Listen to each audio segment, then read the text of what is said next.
From investing billions of dollars just for making golf a sport washing tool, to being the first circuit ever to hold a mirror up to the PGA's face, here's why the new LIV Golf is so controversial. Let's start with the good old sports washing, shall we? Look, if by now your brain has registered the golf feud as just a fight between two circuits, it's understandable, but the human rights activists of the world would like to have a chat with you. Because they don't really care about golf. They care about the blatant sports washing that LIV means to do. The thing is that all those big fat paychecks for the defectors and their luxury private jets are being paid for by the bottomless pit of money that is the Saudi Public Investment Fund. And human rights groups believe that the Saudi government has an ulterior motive behind all this. They're investing those ridiculous sums of money in golf as a calculated attempt to distract the world from its regressive policies and the horrendous human rights record.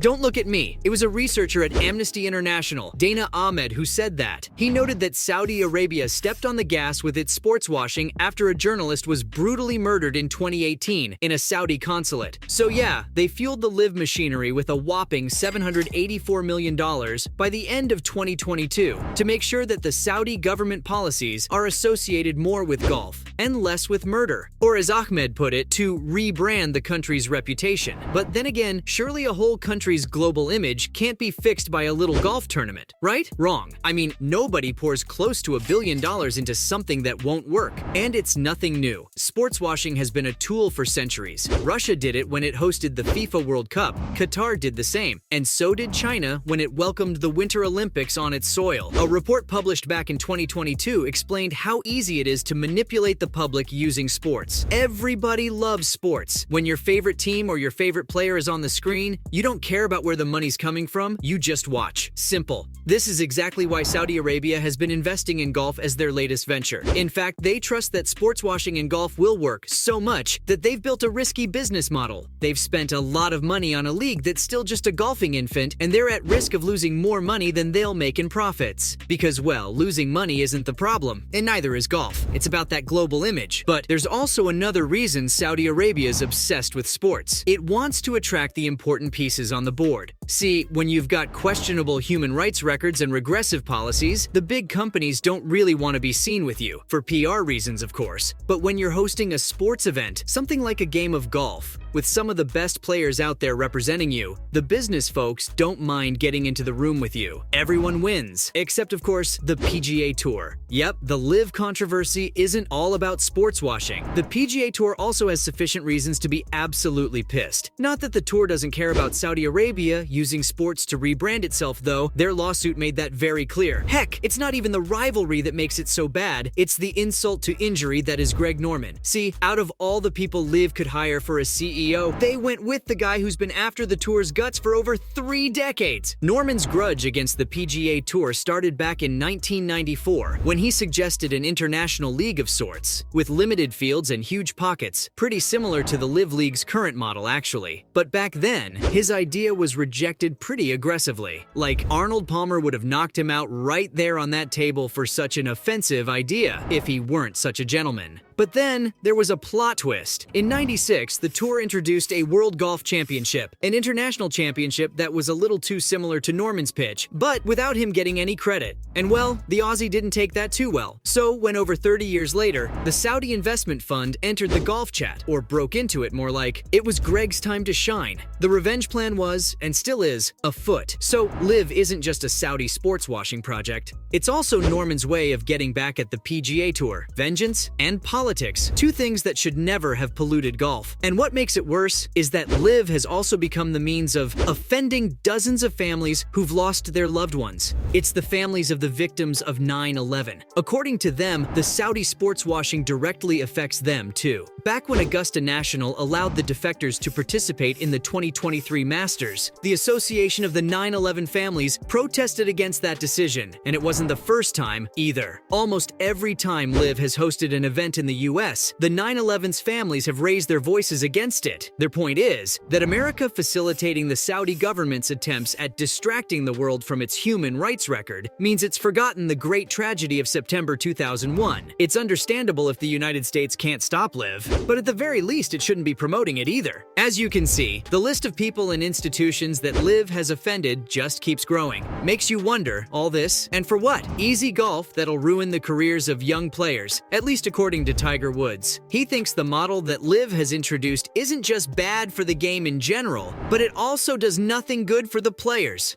The big money, limited fields, and no cuts mean they won't have an incentive to practice, to go out there and earn it in the dirt. Then, of course, there's also the controversy of how LIV is reducing golf to just a commercial stunt, promoting bad golf for good money. This again is because of the no cuts, 54 holes, and shotgun starts. This is the stuff that takes away the suspense, the competition, and leaves behind a field where everybody knows they'll take home some solid cash, no matter how they play. And I mean, needless to say, the PGA loyalists aren't stoked about the source of that cash either. Woods refused to take hundreds of millions of dollars from LIV, and so did Jack Nicklaus when he was offered the position of LIV's CEO because, of course, they don't want anything to do with that controversial money, or blood money as many people are calling it. But there's something very interesting you should know about the PGA members and the despicable Saudi cash. The defectors aren't alone in taking home Saudi money. The plot thickens, and it's messy. You don't think the LIV side has remained silent in the face of all the controversy, do you? Yep, Norman says if we're talking blood money, then two can play at that game. Aramco, the Saudi Crown Prince's company, has been pouring money into Ladies PGA and Ladies European Tour for years now. There's even a LET-sanctioned Aramco Team Series that started back in 2020. Why wasn't there backlash against that? The LIV camp believes it's because in women's golf, the Saudi money is bringing revenue in for the already dominant circuits instead of threatening to take revenue away from them,